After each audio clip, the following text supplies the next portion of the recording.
Yerdan. Xo'sh, loviya qanday pishiriladi, shuni aytib berchi. Ha. Loviyani yuvish uchun kechqurun suvga solib qo'yaman. Ertasi kuni qozonga solib, ustini suv qoplaguncha suv bilan to'ldirib olovga qo'yamiz.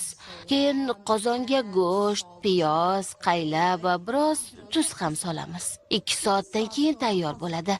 Yoqimli ishtaha. Rahmat. Barakalla qizim. Endi tur, yurib ko'r. Ozroq semizroqmi deyman. Bo'yi ham uzundir. Ko'z tegmasin. Oyog'i qiyshiq emas ekan. Jayron kabi-ya, jayron. Ha, qani, men oldimga kelchi. Qalingina, yaxshigina yuk tashiy olasan. Ha. Qizimiz farzand